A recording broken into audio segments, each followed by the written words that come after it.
పరమాత్మనే నమః. యథార్థ గీత శ్రీమద్భగవద్గీత పంచమ అధ్యాయం. అర్జున ఉవాచ.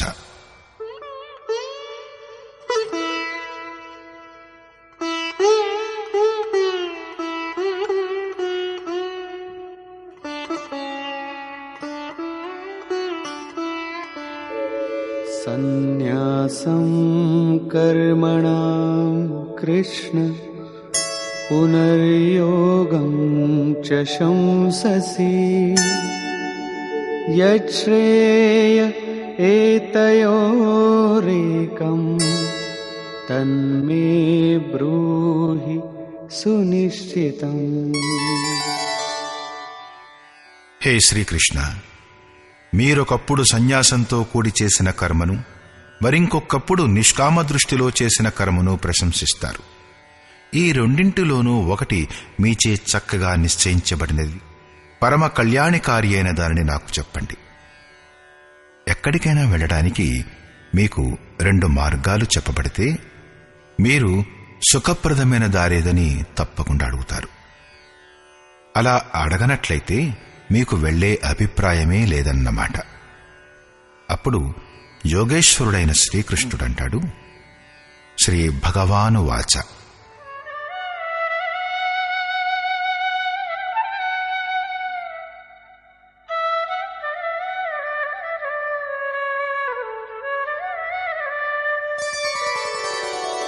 సన్యాసః కర్మయోగశ్చ నిశ్రేయసకరావుభౌ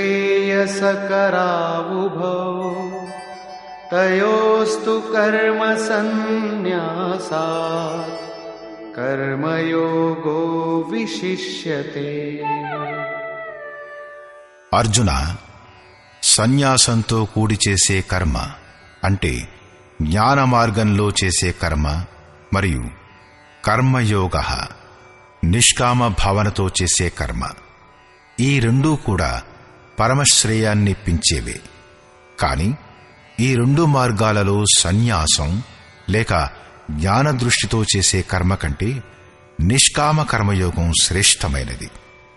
ఎందుకు శ్రేష్టమైందనే ప్రశ్న స్వాభావికం కదా.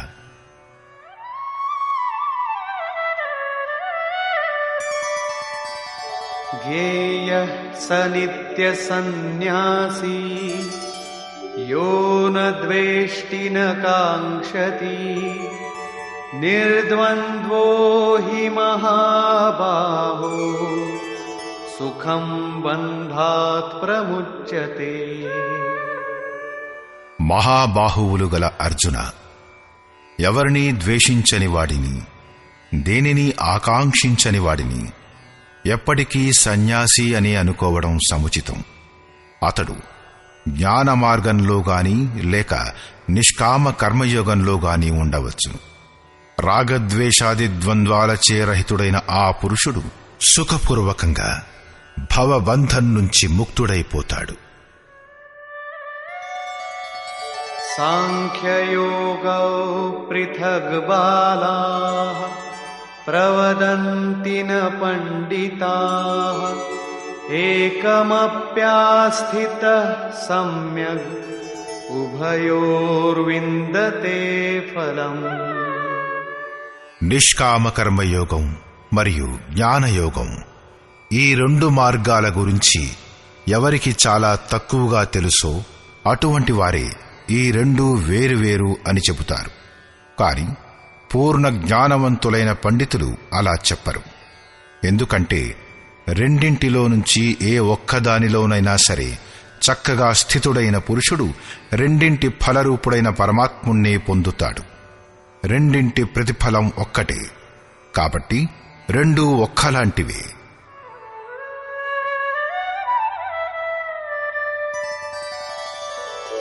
యత్సాంఖ్యైః ప్రాప్యతే స్థానం తద్యోగైరపి గమ్యతే ఏకం సాంఖ్యం చ యోగం చ యః పశ్యతి స పశ్యతి. సాంఖ్య దృష్టితో కర్మ చేసేవాడు ఎక్కడికి చేరుతాడో అక్కడికే నిష్కామంగా కర్మ చేసేవాడు కూడా చేరుకుంటాడు. కాబట్టి ఎవరైతే రెండింటినీ ప్రతిఫలం దృష్ట్యా ఒకటిగా చూస్తారో వారే యథార్థాన్ని తెలుసుకున్నవారు. రెండు మార్గాలు ఒకే స్థానాన్ని చేర్చేటప్పుడు నిష్కామ కర్మయోగంలో విశేషం ఏమిటి? శ్రీకృష్ణుడంటాడు, సన్యాసస్తు మహాబాహో దుఃఖమాప్తుమయో గతః యోగయుక్తో మునిర్బ్రహ్మ న చిరేణాధిగచ్చతి.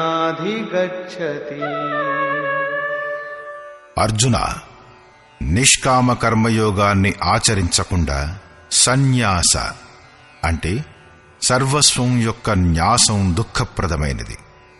యోగం యొక్క ఆచరణ ప్రారంభమే చెయ్యనప్పుడు అది అసంభవమవుతుంది.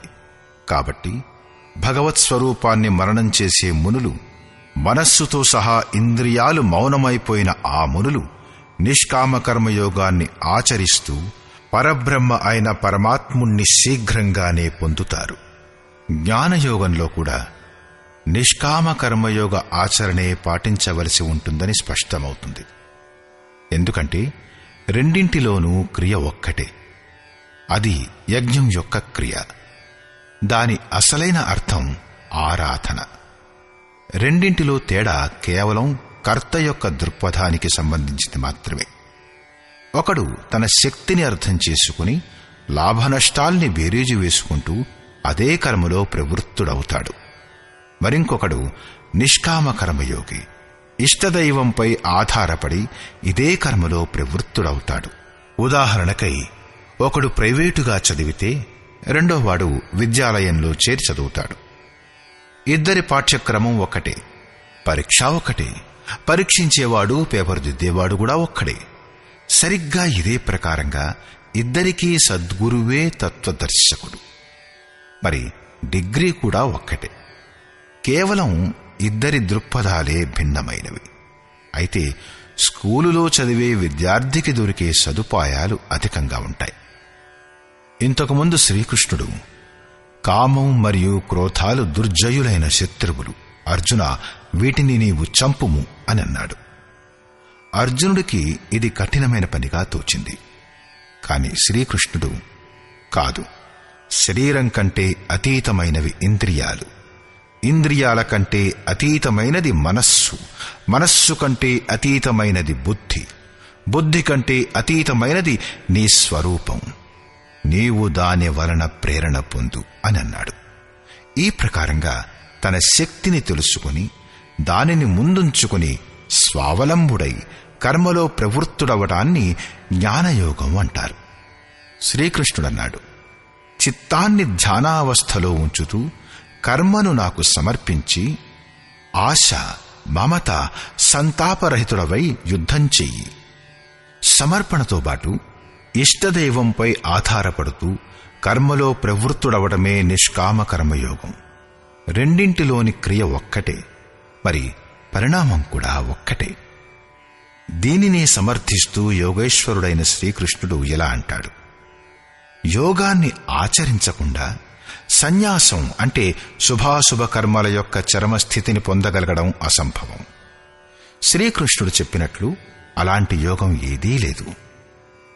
కాలుపై కాలు వేసి కూర్చుని నేనే పరమాత్ముణ్ణి, శుద్ధమైన వాడిని, బుద్ధిమంతుణ్ణి, నా కోసం కర్మ లేదు, బంధం లేదు, నాలో మంచి చెడు కనిపిస్తే అది ఇంద్రియాలు తమ తమ పరిధులలో వ్యవహరించడం వలనే అనడానికి వీలైన యోగం లేదు. ఇలా తన్ను తాను పొగుడుకోవడం శ్రీకృష్ణుని మాటలలో లేనేలేదు. సాక్షాత్తు యోగేశ్వరుడు కూడా తనకు అత్యంత ప్రియుడైన అర్జునుడికి కర్మ చెయ్యకుండా ఈ స్థితిని ప్రసాదించలేకపోయాడు. అతనే గనక అలా చెయ్యగలిగితే గీత అవసరం ఏముంటుంది? కర్మ చెయ్యక తప్పదు. కర్మ చేయుట ద్వారానే సన్యాస స్థితిని పొందవచ్చును. యోగంతో యుక్తులైన పురుషులు శీఘ్రంగానే పరమాత్ముణ్ణి పొందుతారు. యోగయుక్తుడైన పురుషుని లక్షణాలేమిటి? దీనిని గురించి ఇలా అంటాడు,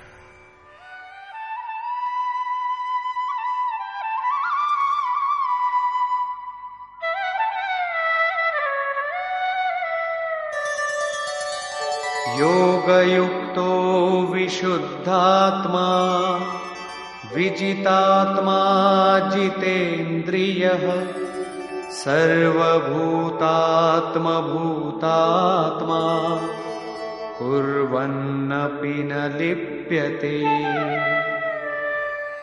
విజితాత్మ ఎవరి శరీరమైతే విశిష్ట రూపంతో గలవబడిందో, జితేంద్రియ ఎవరి ఇంద్రియాలైతే గలవబడ్డాయో, విశుద్ధాత్మ ఎవరి అంతఃకరణమైతే విశిష్టంగా శుద్ధి చేయబడిందో, అలాంటి పురుషుడు సర్వభూతాత్మ భూతాత్మ సంపూర్ణ భూత ప్రాణుల ఆత్మ యొక్క మూల ఉద్గమం అయిన పరమాత్మునితో ఏకీభవమైన యోగంతో యుక్తమై ఉన్నాడు. అతను కర్మ చేస్తూ కూడా దానిచే బంధించబడడు. అలాంటప్పుడు ఎందుకు చేస్తాడు? తన తరువాతి వారిలో పరమ కళ్యాణానికి అవసరమైన బీజాన్ని నాటడం కోసం. ఎందుకు బంధింపబడడు? ఎందుకంటే సమస్త ప్రాణుల యొక్క మూల ఉద్గమమైన పరమతత్వమైన పరమాత్ముడి తత్వంలో స్థితుడైపోయాడు కాబట్టి. దానికంటే అతీతమైందింకో వస్తువు లేదు. వెతుకుదామన్నా కూడా వెనుక వదిలిన వస్తువులు చిన్నవైపోయాయి. ఇంకా ఎందులో ఆసక్తి చూపించాలి? కాబట్టి అతను కర్మలచే బంధించబడడు. ఇది యోగయుక్తమైన వాని యొక్క పరాకాష్ఠ చిత్రణ. మళ్ళీ యోగయుక్తుడైన పురుషుడు ఉండే విధానాన్ని స్పష్టం చేస్తాడు. అతను కర్మ చేస్తూ కూడా ఎందుకు బంధించబడడు? నైవ కించిత్ కరోమీతి యుక్తో మన్యేత తత్వవిత్ పశ్యన్ శృణ్వన్ స్పృశన్ జిఘ్రన్ అశ్నన్ గచ్చన్ స్వపన్ శ్వసన్ ప్రలపన్ విసృజన్ గృహ్ణన్ ఉన్మిషన్ నిమిషన్నపి ఇంద్రియాణీంద్రియార్థేషు వర్తంత ఇతి ధారయన్.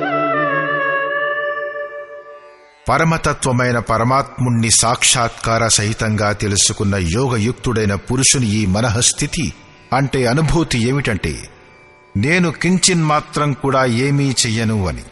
ఇది అతని కల్పన కాదు, కాని ఈ స్థితిని అతను కర్మ చేసే పొందాడు. ఎలాగంటే యుక్తో మన్యేత. ఇప్పుడు పరమస్థితిని పొందిన పిదప అతను అన్నీ వింటూ కూడా త్యాగం చేస్తూ, గ్రహిస్తూ, కళ్లను తెరుస్తూ మూస్తూ కూడా ఇంద్రియాలు తమ తమ పరిధుల్లో వ్యవహరిస్తున్నాయి అనే ధారణ గలవాడై ఉంటాడు. పరమాత్ముణ్ణి మించి ఏమీ లేదు. అతను ఆ పరమాత్మునిలోనే స్థితుడై ఉన్నప్పుడు అంతకు మించిన ఏ సుఖాన్ని కోరి అతను ఇతరుల్ని స్పృశించడం మొదలైనవి చేస్తాడు? ఏదైనా ఇంకో శ్రేష్టమైన వస్తువంటూ మిగిలితే అతనికి ఆసక్తి తప్పకుండా ఉంటుంది. కాని ఆ స్థితిని పొందిన పిదప ఇప్పుడింకా ఎక్కడికి వెడతాడు? మరి వెనుక ఏం త్యజిస్తాడు? కాబట్టి యోగంతో యుక్తుడైన పురుషుడు బంధించబడడు. దీనినే ఒక ఉదాహరణ ద్వారా స్పష్టం చేస్తాడు. బ్రహ్మణ్యాధాయ కర్మాణి సంగం త్యక్త్వా కరోతి యః లిప్యతేన స పాపేన పద్మపత్రమివాంభసా. కమలం బురదలో ఉంటుంది. దాని ఆకులు నీటిపై ఉంటాయి. అలలు దానిపై రాత్రింబగళ్ళు ప్రవహిస్తూ ఉంటాయి. కాని ఆకులు ఎలా ఉంటాయి? ఒక నీటి బిందువు కూడా దానిపై నిలవలేదు. బురద నీళ్లలో ఉంటూ కూడా అది వాటిచే బంధించబడదు. సరిగ్గా ఇదే ప్రకారంగా ఏ పురుషుడైతే అన్ని కర్మలను పరమాత్మునిలో విలయం చేసి, అంటే సాక్షాత్కారంతో బాటే కర్మలు విలయమవుతాయి, అంతకు ముందు కావు. ఆసక్తిని త్యాగం చేసి ఇప్పుడు పొందదగిన ఇంకో వస్తువేదీ లేదు. అందుచేత ఆసక్తి పుట్టదు. కాబట్టి ఆసక్తిని త్యాగం చేసి కర్మ చేస్తాడో అతను కూడా ఇదే ప్రకారంగా లిప్తుడు కాడు. మరి అతనెందుకు కర్మ చేస్తాడు? మన కోసం. సమాజ కళ్యాణం కోసం, తన తరువాతి వారికి మార్గదర్శనం చేయడం కోసం దీనిని ఇలా వివరిస్తాడు.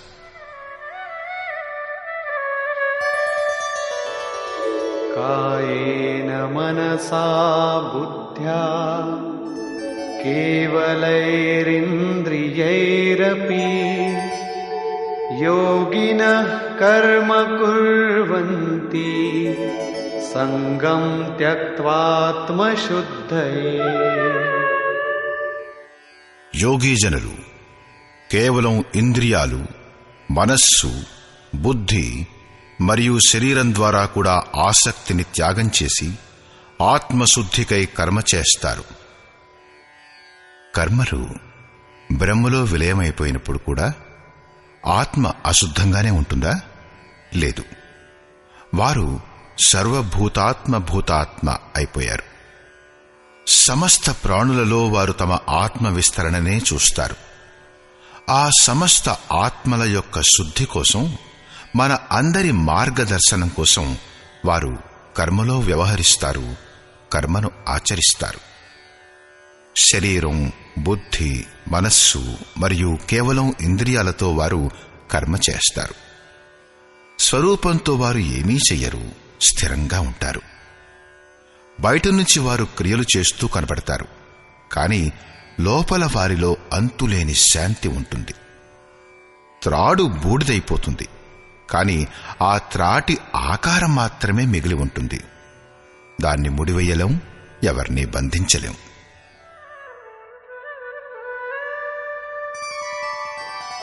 యుక్తః కర్మఫలం త్యక్త్వా శాంతిమాప్నోతి నైష్ఠికీం అయుక్తః కామకారేణ ఫలే సక్తో నిబధ్యతే.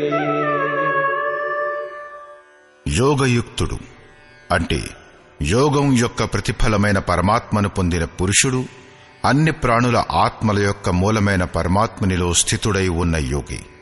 కర్మ ఫలాన్ని త్యాగం చేసి, నిజానికి కర్మ ప్రతిఫలమైన పరమాత్ముడు అతనితో వేరుగా లేడు కాబట్టి కర్మ యొక్క ప్రతిఫలాన్ని త్యాగం చేసి నైష్ఠికీం శాంతిం ఆప్నోతి, శాంతి యొక్క అంతిమ అవస్థను పొందుతాడు. దాని తరువాత ఇంకా పొందదగిన శాంతి అనేది మిగిలి ఉండదు. దాని తరువాత అతడెప్పుడూ అశాంతికి గురికాడు.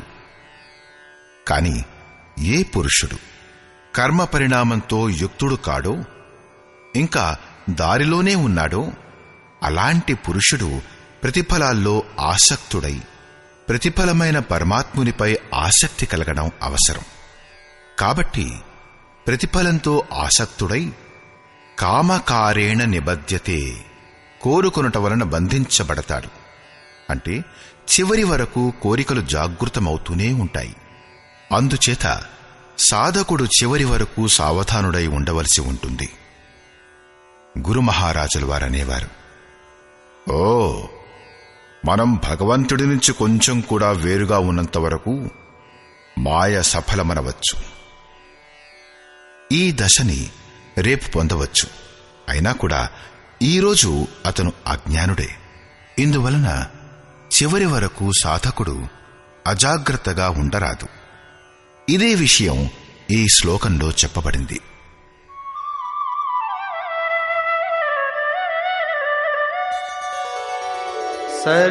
సర్వకర్మాణి మనసా సన్యస్యాస్తే సుఖం వశీ నవద్వారే పురే దేహి నైవ కుర్వన్న కారయన్. ఎవరైతే సంపూర్ణంగా స్వవశుడో, ఎవరైతే శరీరం, బుద్ధి, మనస్సు, ప్రకృతుల కంటే అతీతంగా స్వయంలో స్థితుడై ఉన్నాడో, అలాంటి స్వవశంలో ఉన్న పురుషుడు నిస్సందేహంగా ఏమీ చెయ్యడు, ఏమీ చేయించడు. తరువాతి వారిచే చేయించడం కూడా అతని ఆంతరంగిక శాంతిని స్పృశించలేదు.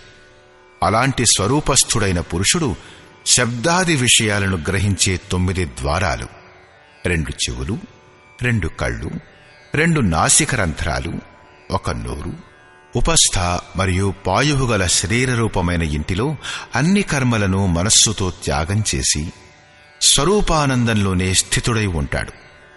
నిజానికి అతనేమీ చెయ్యడు, చేయించడు. దీనినే శ్రీకృష్ణుడు మళ్లీ ఇంకో రకంగా ఆ ప్రభువు చెయ్యడు మరియు చేయించడు అని చెప్పాడు. సద్గురువు, భగవంతుడు, ప్రభువు, స్వరూపస్థుడైన మహాపురుషుడు, యుక్తుడు మొదలైన పదాలు ఒకదానికొకటి పర్యాయవాచకాలు. భగవంతుడు వేరుగా ఏదో చేసేయడానికంటూ రాడు. అతను ఏదైనా చేస్తే ఇలాంటి స్వరూపస్థులైన ఇష్టుల చేత చేయిస్తాడు. మహాపురుషునికి శరీరం ఒక ఇల్లు మాత్రమే. అందుచేత పరమాత్ముడు చెయ్యడం అన్నా మహాపురుషుడు చెయ్యడం అన్నా ఒక్కటే. ఎందుకంటే అతను వారి ద్వారానే చేస్తాడు. వాస్తవానికి అలాంటి పురుషుడు చేస్తూ కూడా ఏమీ చెయ్యడు. తర్వాతి శ్లోకం చూడండి.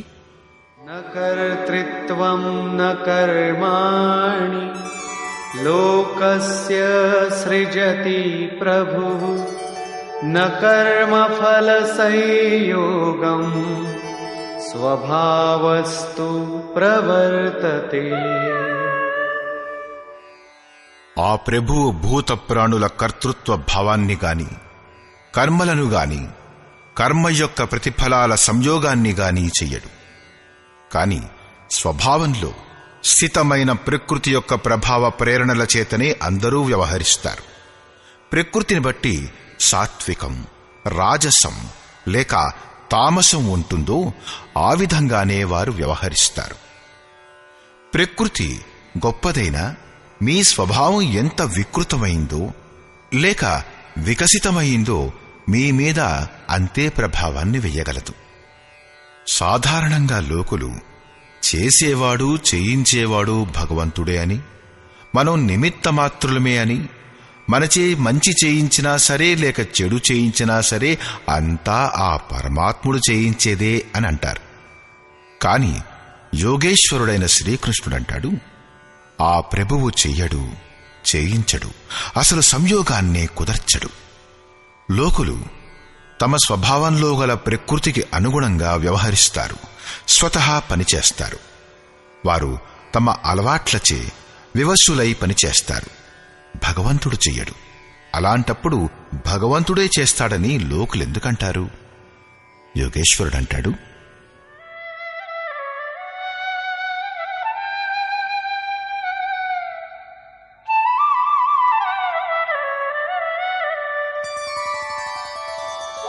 నాదత్తే కస్యచిత్ పాపం న చైవ సుకృతం విభుః అజ్ఞానేనావృతం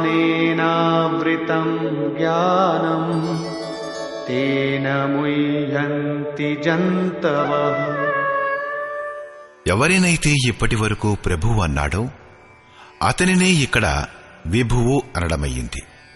ఎందుకంటే అతను సంపూర్ణ వైభవంతో సంయుక్తుడైనవాడు కాబట్టి. ప్రభుతతో మరియు వైభవంతో సంయుక్తుడైన ఆ పరమాత్ముడు ఎవరిదైనా పాపకర్మాన్ని గాని పుణ్యకర్మాన్ని గాని గ్రహించడు. మరి లోకులెందుకంటారు? ఎందుకంటే అజ్ఞానం ద్వారా జ్ఞానం కప్పబడి ఉంది కనుక. వారికింకా సాక్షాత్కార సహితంగా జ్ఞానం లభించలేదు కాబట్టి. ప్రస్తుతానికి వారు జంతువులు. మోహవశంలో వారేమైనా అనవచ్చు. జ్ఞానం వలన ఏమవుతుంది? దీన్ని స్పష్టంగా చెప్పాడు. జ్ఞానేన తు తదజ్ఞానం యేషాం నాశితమాత్మనః తేషామాదిత్యవజ్ఞానం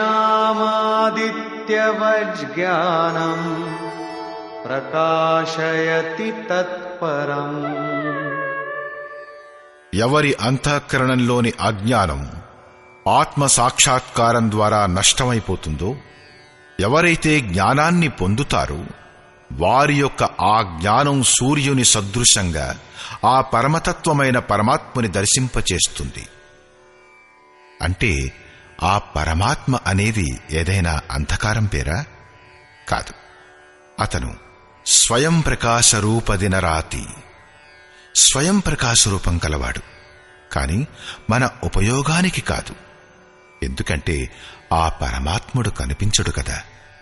ఎప్పుడైతే జ్ఞానం ద్వారా అజ్ఞానం యొక్క ఆచ్ఛాదన తొలగిపోతుందో అప్పుడు ఆ జ్ఞానం సూర్యుని సదృశంగా పరమాత్ముణ్ణి తనలో లీనమగునట్లు చేస్తుంది. మరింకా ఆ పురుషునికి ఎటువంటి అంధకారమూ ఉండదు. ఆ జ్ఞానం యొక్క స్వరూపం ఏమిటి?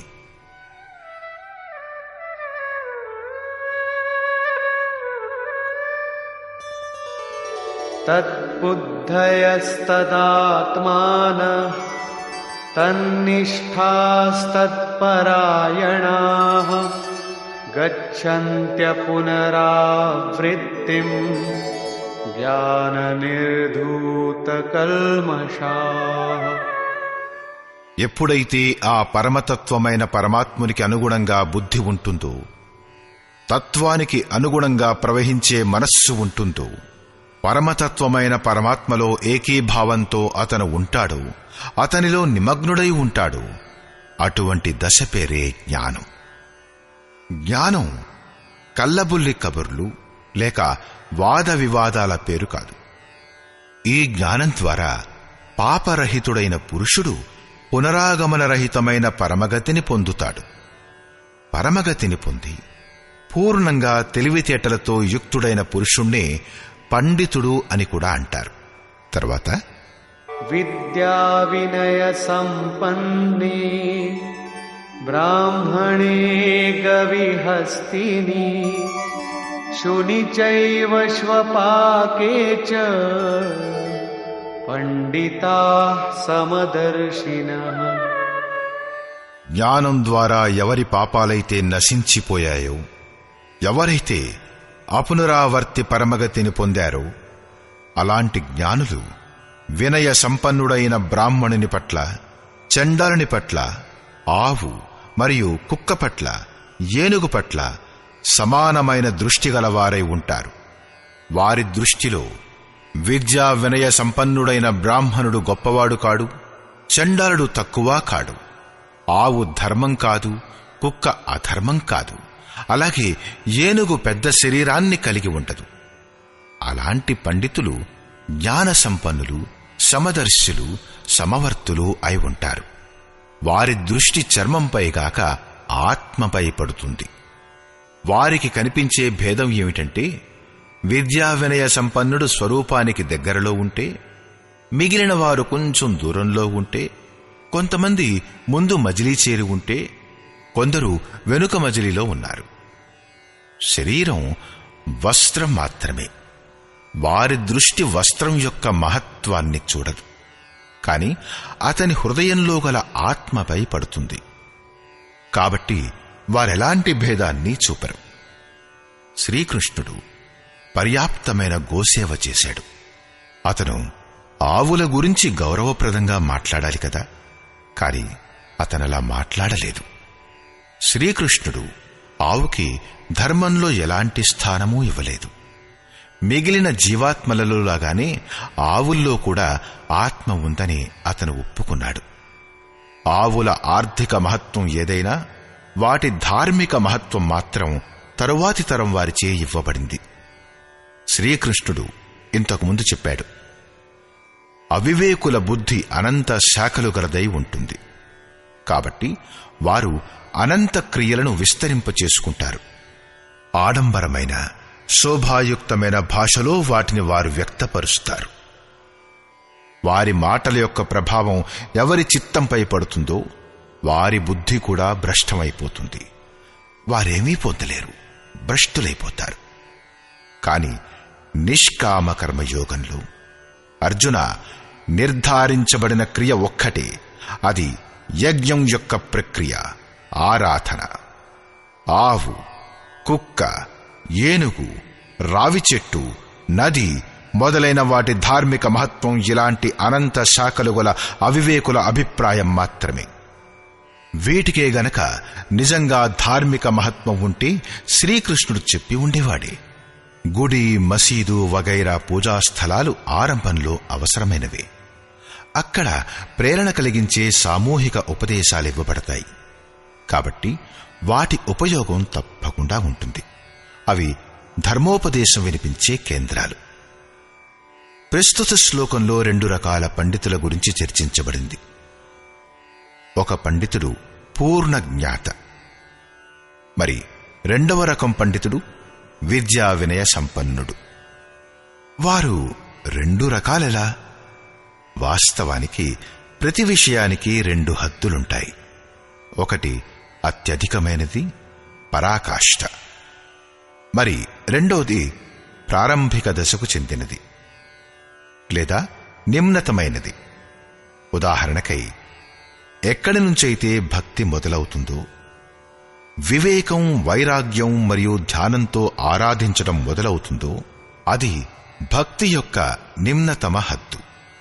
ఎక్కడైతే భక్తి తన పరిణామాన్నిచ్చే స్థితిలోకి చేరుకుంటుందో అది భక్తి యొక్క ఉచ్చతమ హద్దు. ఇదే ప్రకారంగా బ్రాహ్మణ శ్రేణిలో కూడా ఎప్పుడైతే బ్రహ్మలో ప్రవేశం పొందే యోగ్యతలు వస్తాయో ఆ సమయంలో విద్య, వినయం చేకూరుతాయి. మనస్సు మరియు ఇంద్రియాలపై నియంత్రణ, అనుభవం యొక్క సంచారం, నిరంతరంగా చింతన, ధ్యానం మరియు సమాధి మొదలైన బ్రహ్మలో ప్రవేశం ఇప్పించే అన్ని యోగ్యతలు అతని అంతరాళంలో స్వాభావికంగా కార్యరథములై ఉంటాయి. ఇది బ్రాహ్మణత్వం యొక్క నిమ్నతమ అంటే కనిష్టమైన హద్దు. ఎప్పుడైతే క్రమంగా ఉన్నతమవుతూ ఆ బ్రహ్మ యొక్క దిగ్దర్శనం చేసి అతనిలో ప్రవేశం పొందుతాడో అప్పుడు అత్యుత్తమ హద్దు వస్తుంది. తెలుసుకోవలసిన దాన్ని తెలుసుకున్నాడు. అతను పరిపూర్ణమైన జ్ఞాని. జన్మ మరణరహితుడైన అలాంటి పురుషుడు విద్యా వినయ సంపన్నుడైన బ్రాహ్మణునిపై, చండాలునిపై, కుక్కపై, ఏనుగు మరియు ఆవుపై సమానమైన దృష్టి గలవాడవుతాడు. ఎందుకంటే అతని దృష్టి హృదయస్థితమైన ఆత్మస్వరూపం పైన పడుతుంది. అలాంటి మహాపురుషునికి పరమగతిలో ఏం దొరికింది, ఎలా దొరికింది అనే విషయం స్పష్టం చేస్తూ యోగేశ్వరుడైన శ్రీకృష్ణుడంటాడు,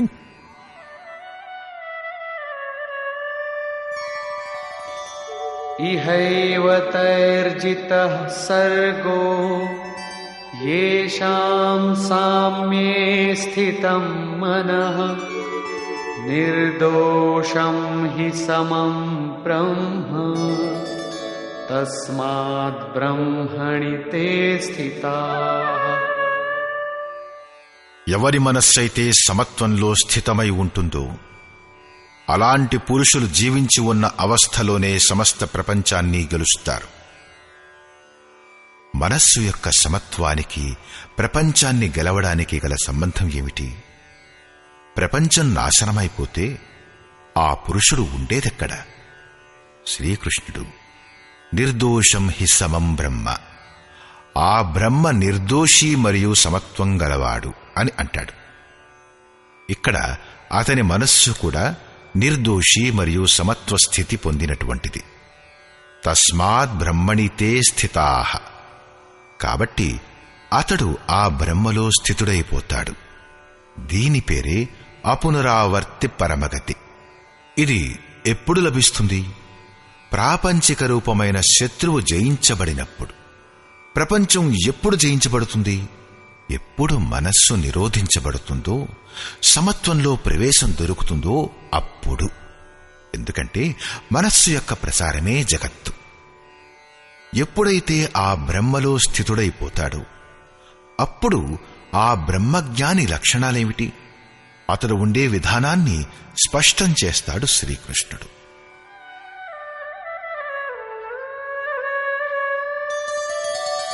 న ప్రహిష్యేత్ ప్రియం ప్రాప్య నోద్విజేత్ ప్రాప్య చ ప్రియం స్థిరబుద్ధిరసమ్మూఢో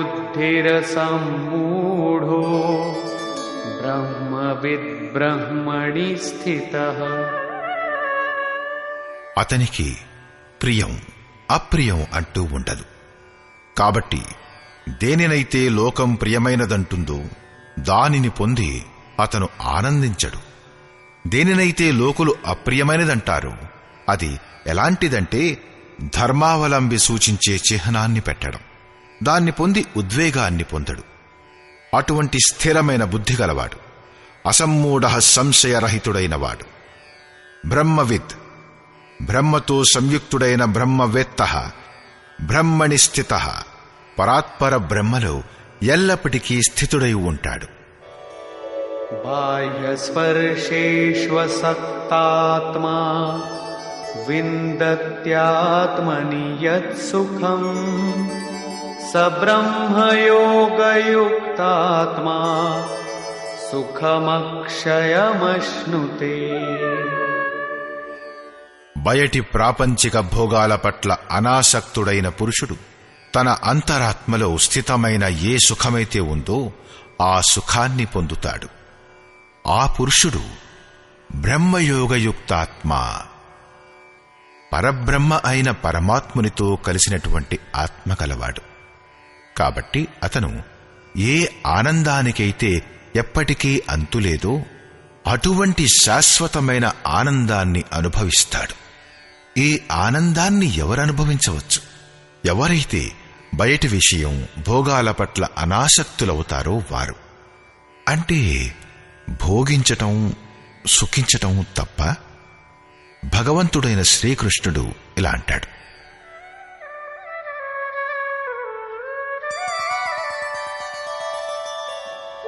ये हि संस्पर्शजा भोगा दुःखयोनय एव ते आद्यन्तवन्तः कौन्तेय न तेषु रमते बुधः. కేవలం చర్మం మాత్రమే కాదు, ఇంద్రియాలన్నీ స్పర్శభావాన్ని అనుభవిస్తాయి. చూడటం కళ్ళ యొక్క స్పర్శ, వినటం చెవుల యొక్క స్పర్శ. ఈ ప్రకారంగా ఇంద్రియాల విషయాల సంయోగంచే ఉత్పన్నమయ్యే అన్ని భోగాలు ప్రీతికరమైనవిగా అనిపిస్తాయి. కాని నిస్సందేహంగా అవన్నీ దుఃఖయోనయ, దుఃఖప్రదమైన జన్మలకు కారణమవుతాయి. ఈ భోగాలే ముందు జన్మలకి కారణమవుతాయి. ఇంతేకాదు, ఆ భోగాలు జనన మరణాలు కలవి, నశ్వరాలు. కాబట్టి కౌంతేయ, వివేకవంతుడైన పురుషుడు వాటిలో చిక్కుకొనిపోడు. ఇంద్రియాల ఈ స్పర్శలలో ఏముంటుంది? కామక్రోధాలు, రాగద్వేషాలు ఉంటాయి. దీనిని గురించి శ్రీకృష్ణుడు ఇలా అంటాడు,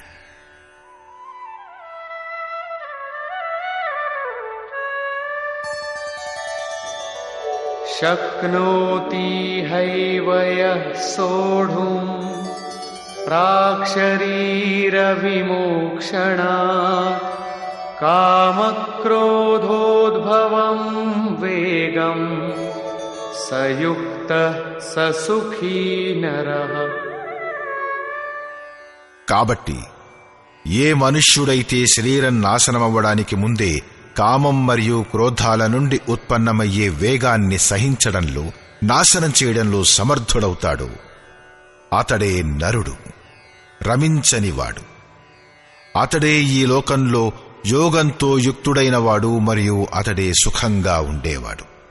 దేని వెనుకనైతే దుఃఖం లేదు, ఆ సుఖంలో అంటే పరమాత్మలో స్థితుడైనవాడు జీవిస్తూ ఉండగానే ఈ సుఖాన్ని పొందవచ్చు, మరణించిన తర్వాత కాదు. సంత్ కబీరు దీనినే ఇంకా స్పష్టంగా చెప్పాడు, అవధూ జీవత్ మే కర్ ఆశ. మరణానంతర ముక్తి గురించి చెప్పే గురువు స్వార్థపరుడు, అబద్ధపు విశ్వాసాన్ని కలిగించేవాడు. ఇదే యోగేశ్వరుడైన శ్రీకృష్ణుని అభిప్రాయం కూడా.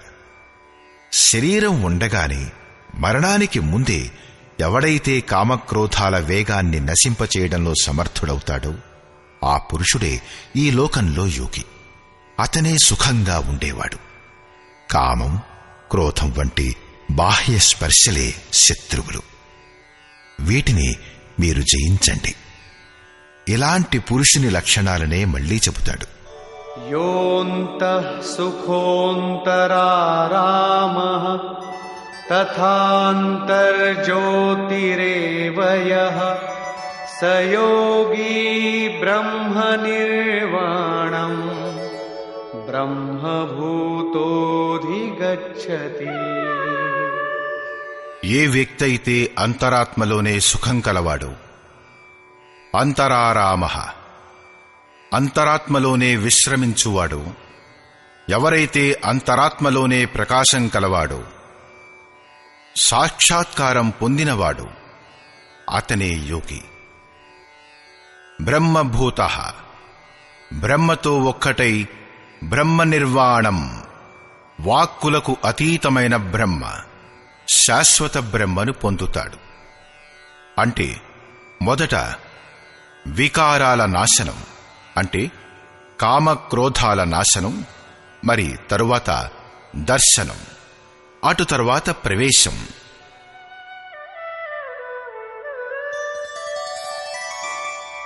లభంతే బ్రహ్మనిర్వాణం ఋషయః క్షీణకల్మషాః ఛిన్నద్వైధాయతాత్మానః సర్వభూతహితే రతాః.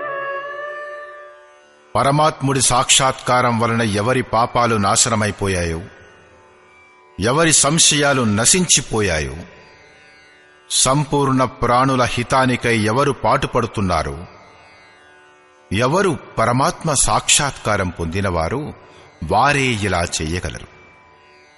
తాము గోతిలో పడ్డవారు ఇతరులనెలా బయటికి తీయగలరు?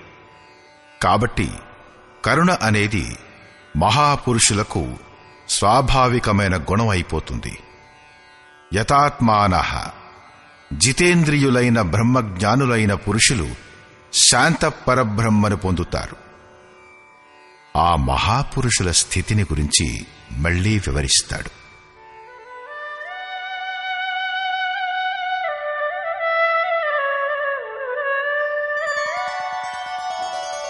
కామక్రోధవియుక్తానాం యతీనాం యతచేతసాం అభితో బ్రహ్మనిర్వాణం వర్తతే విదితాత్మనాం. కామక్రోధరహితులైన గెలవబడ్డ చిత్తం గలవారై పరమాత్ముని యొక్క సాక్షాత్కారం చేసుకున్న జ్ఞానులైన పురుషులకు అన్ని వైపుల నుండి శాంత పరబ్రహ్మ లభిస్తాడు. దానివలన ప్రేరణ పొందాలని యోగేశ్వరుడైన శ్రీకృష్ణుడు ఆ పురుషుడు ఉండే విధానాన్ని మరీ మరీ వివరించాడు. ప్రశ్న రమారమి పూర్తయింది. ఇప్పుడు అతడు మళ్లీ వివరించి చెప్పేదేమిటంటే, ఈ స్థితిని పొందడానికై చేయవలసిన వాటిలో అవసరమైంది శ్వాస ప్రశ్వాసల యొక్క చింతన. యజ్ఞం యొక్క ప్రక్రియలో ప్రాణాన్ని అపానంలో ఆహుతి చేయడం, అపానాన్ని ప్రాణంలో ఆహుతి చేయడం, ప్రాణాపానాల గతి నిరోధం చేయడం గురించి అతడు ఇదివరకే చెప్పాడు. దాన్నే బోధపరుస్తున్నాడు.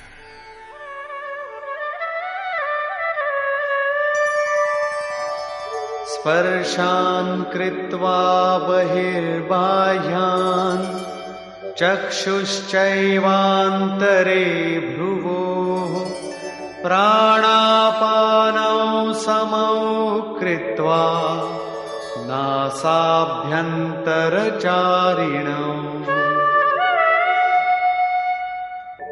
యతేంద్రియమనోబుద్ధిః మునిర్మోక్షపరాయణః విగతేచ్ఛాభయక్రోధో యః సదా ముక్త ఏవ సః. అర్జున, బయటి విషయాల గురించి, దృశ్యాల గురించి చింతన చెయ్యకుండా వాటిని త్యాగం చేసి దృష్టిని భ్రుకుటి మధ్యలో స్థిరపరిచి, భ్రువోహో అంతరే అంటే అర్థం కళ్ల మధ్య భాగంలో కాని లలాట మధ్య భాగంలో కాని దృష్టిని నిలపమని కాదు. భ్రుకుటి మధ్యన అంటే అసలు అర్థం తిన్నగా కూర్చున్నప్పుడు దృష్టి భ్రుకుటికి సరిగా మధ్య నుంచి తిన్నగా ముందుకు పడాలని. కుడి ఎడమ అక్కడా ఇక్కడ చూడకూడదని అర్థం. ముక్కు యొక్క ఎముకపై తిన్నగా దృష్టిని నిలుపుతూ, అంటే ముక్కునే చూస్తూ ఉండకండి, ముక్కులో చరించే ప్రాణాపాన వాయువులను సమం చేస్తూ, అంటే దృష్టిని అక్కడ స్థిరం చేస్తూ, ధ్యానాన్ని శ్వాసపై ఉంచుతూ, శ్వాస లోపలికి ఎప్పుడు వెళ్ళింది, ఎంతసేపు ఆగింది, రమారమి అరసెకండ్ ఆగుతుంది, దాన్ని ప్రయత్నించి ఆపవద్దు. శ్వాస ఎప్పుడు బయటికి వచ్చింది, ఎంతసేపు బయట ఆగింది, శ్వాసలో వీచే నామం యొక్క ధ్వని వినబడుతూ ఉండాలనేది వేరుగా చెప్పనవసరం లేదు. ఈ ప్రకారంగా శ్వాస ప్రశ్వాసలపై ధ్యానం ఉండిపోయినప్పుడు మెల్లమెల్లగా శ్వాస అచలంగా స్థిరంగా ఉండిపోయినప్పుడు సమం అయిపోతుంది. లోపల సంకల్పాలు కలగవు, బయటి సంకల్పాలు లోపలికి ప్రవేశించవు. బాహ్య భోగాల చింతన బయటే త్యజించబడుతుంది, లోపల కూడా సంకల్పాలు జాగృతం కావు. ధ్యానం నూనె ధారలాగా నిలబడుతుంది. నూనె ధార నీటి ధారలాగా టపటపమంటూ పడదు, పడ్డంతసేపు ఏకధారగానే పడుతుంది. ఈ ప్రకారంగా ప్రాణాపానాల గతిని స్థిరం మరియు సమం చేసి, ఇంద్రియాలని మనస్సుని బుద్ధిని గెలిచినవాడైన, కోరికలు భయక్రోధాలు లేని మననశీలతలో చరమసీమకు చేరి మోక్షపరాయణుడైన ముని ఎప్పటికీ ముక్తిని పొందినవాడే. ముక్తుడై అతను ఎక్కడికి వెడతాడు, ఏం పొందుతాడు, దీనిని గురించి ఇలా చెప్పాడు.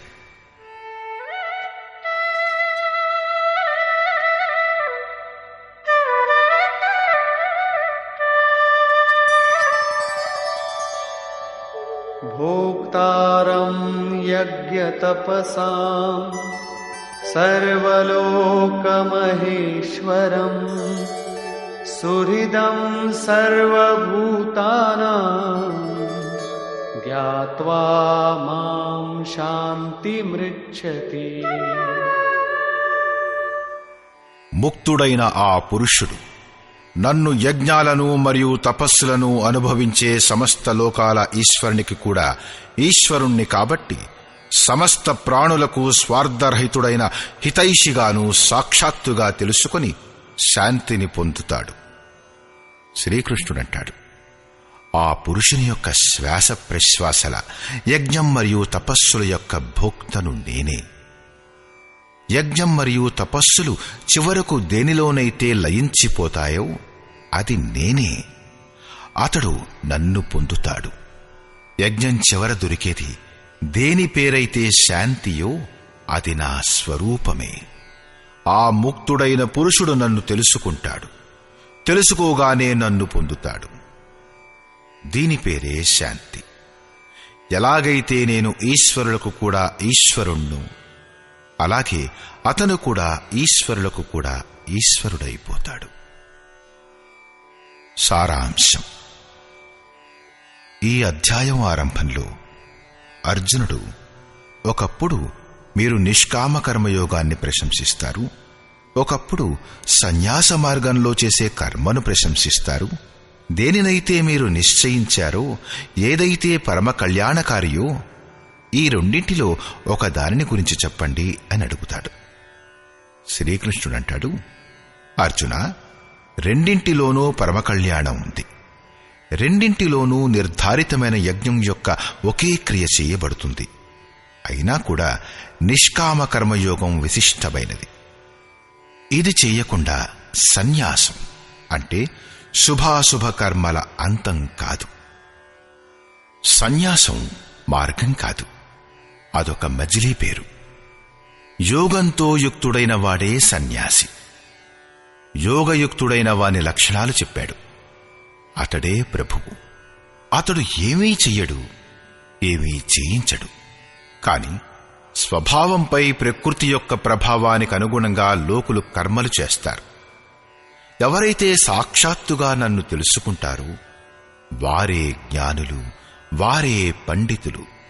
యజ్ఞం యొక్క ఫలంగా లోకులు నన్ను తెలుసుకుంటారు. శ్వాస ప్రశ్వాసల యొక్క జపం మరియు యజ్ఞం తపస్సులు ఎవరిలోనైతే విలయమైపోతాయో అది నేనే.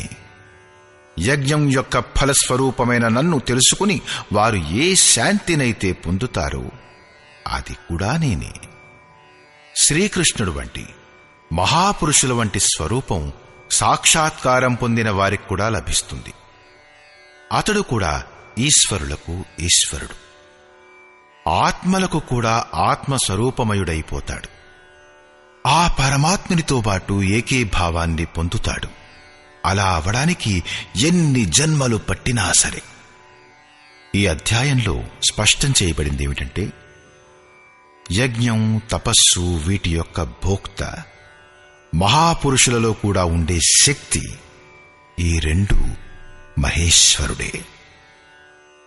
ఓం తత్సదితి శ్రీమద్భగవద్గీతాసూపనిషత్సు బ్రహ్మ విద్యాయాం యోగశాస్త్రే శ్రీకృష్ణార్జున సంవాదే యజ్ఞభోక్త మహాపురుషస్తమహేశ్వరః నామ పంచమోధ్యాయః.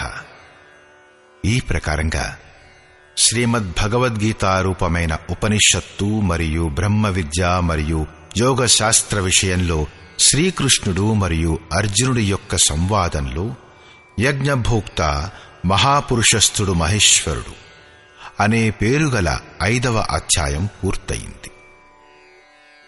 ఇది శ్రీమత్ పరమహంస పరమానందస్య శిష్య స్వామి అడగడానంద కృతే శ్రీమద్భగవద్గీతాయాః యథార్థగీతా భాష్యే యజ్ఞభోక్తా మహాపురుషస్తమహేశ్వరః నామ పంచమోధ్యాయః. ఈ ప్రకారంగా శ్రీమత్ పరమహంస పరమానంద గారి యొక్క శిష్యుడు స్వామి అడగడానంద గారిచే రచించబడిన శ్రీమద్భగవద్గీత యొక్క భాష్యం యథార్థగీతలో యజ్ఞభోక్తా మహాపురుషస్తమహేశ్వరః అనే 5వ అధ్యాయం పూర్తయింది. హరి ఓం తత్సత్.